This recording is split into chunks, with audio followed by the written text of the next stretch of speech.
Kamu kalau liburan ke Bali biasanya lewat jalur apa? Laut atau udara? Yang pasti bukan darat dong ya.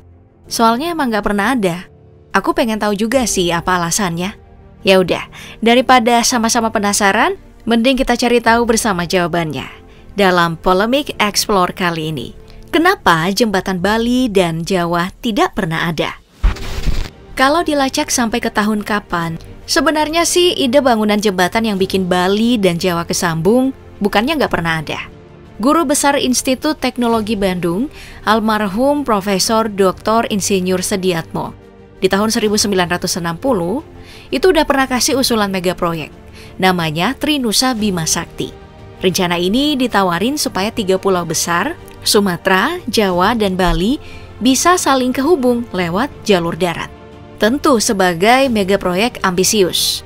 Pemerintah nggak main-main setelah kasih lampu hijau ke tim pengusulnya. Di tahun 1965, ITB udah nyiapin tuh visualisasi untuk tahap pembangunan awal, yang bakal dimulai dari jembatan Selat Sunda. Rancangannya dipamerin di Gedung Pola Jakarta sewaktu peringatan HUT RI yang ke-20.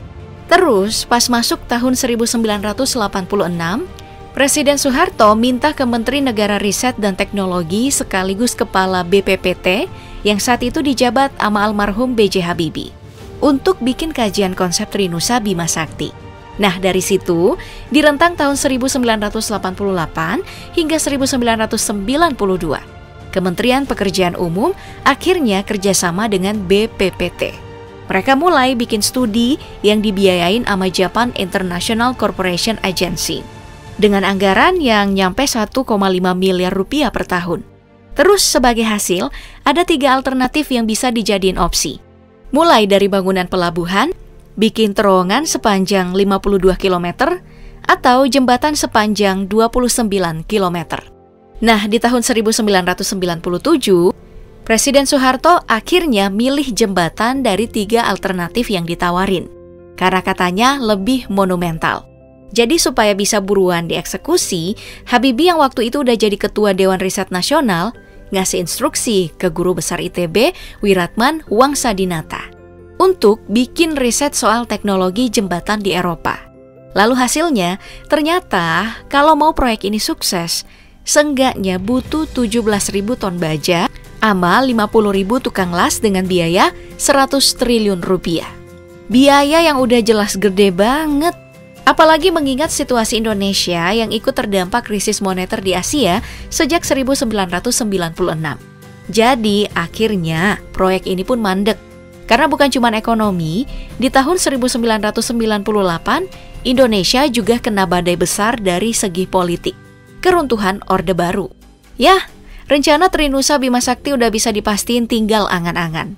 Padahal baru masuk tahap awal pengerjaan di bagian Selat Sunda. Itu pun baru sampai di kajian, belum ada eksekusi barang sedikit pun.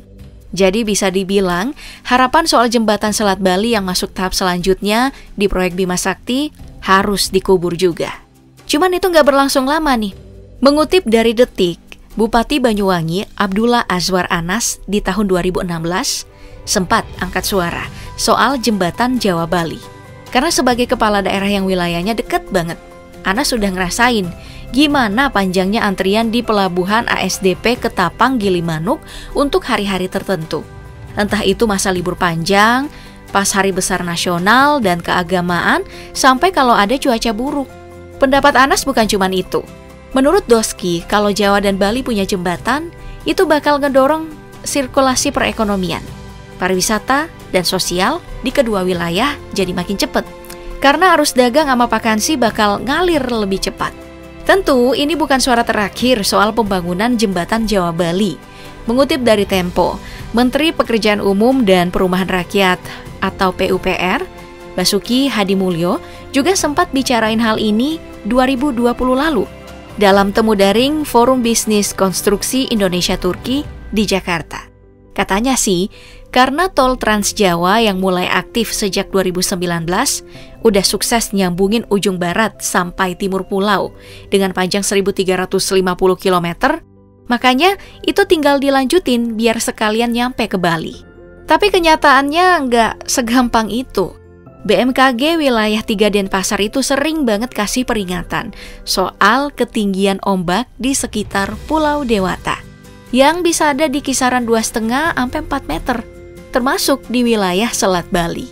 Jadi, kalau mau bangun jembatan, minimal nih harus bangun semeter lebih tinggi dari itu di atas permukaan laut. Nah, ini dia alasannya kenapa akhirnya wacana buat nyambungin Bali dan Jawa selalu ditolak sama banyak pihak. Kalau menurut Suminto, Sekretaris Parisada Hindu Dharma Indonesia atau PHDI Banyuwangi, seperti dikutip dari Tempo, kepercayaan dalam agamanya itu ngelarang bangunan atau posisi manusia lebih tinggi dari Padmasana. Itu sebutan buat tempat sembahyang dan sajian umat Hindu. Yang standar ketinggiannya, kalau untuk Padmasana keluarga, paling rendah itu kira-kira 2 meter atau rata-rata tinggi manusia. Cuman ini berlakunya dalam lingkungan keluarga masing-masing. Sedangkan Padmasana Jagat yang berlaku untuk umum, itu tingginya bisa nyampe 7 meter. Radius kesuciannya juga lebih luas lagi dan mesti dipatuhi umat Hindu secara umum. Tahu sendiri kan, mayoritas keyakinan orang Bali itu apa? Jadi, emang susah kalau bangun jembatan yang nyambungin pulau ini sama Jawa.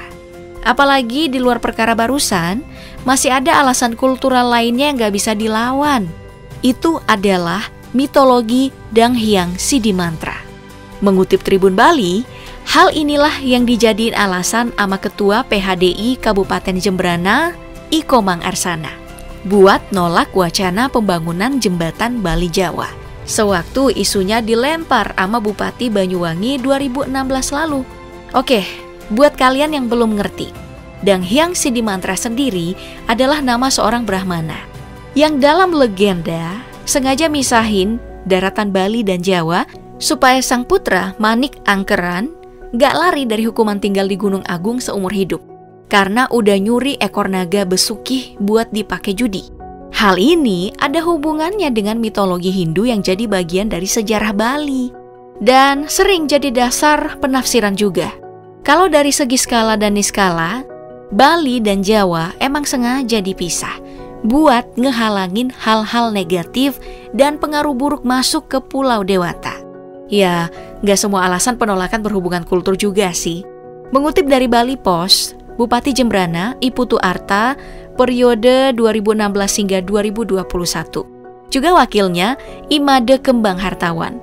Itu sama-sama nolak pembangunan jembatan Bali Jawa waktu dibicarain sama Menteri PUPR. Karena menurut mereka nih, ada infrastruktur lain yang lebih prioritas. Misalnya, jalan cepat Denpasar Gilimanuk. Nah, kamu yang nonton gimana nih? Ada di pihak yang ngedukung atau malah nolak juga kalau jembatan Bali Jawa dibangun? Tulis pendapatmu di kolom komentar ya.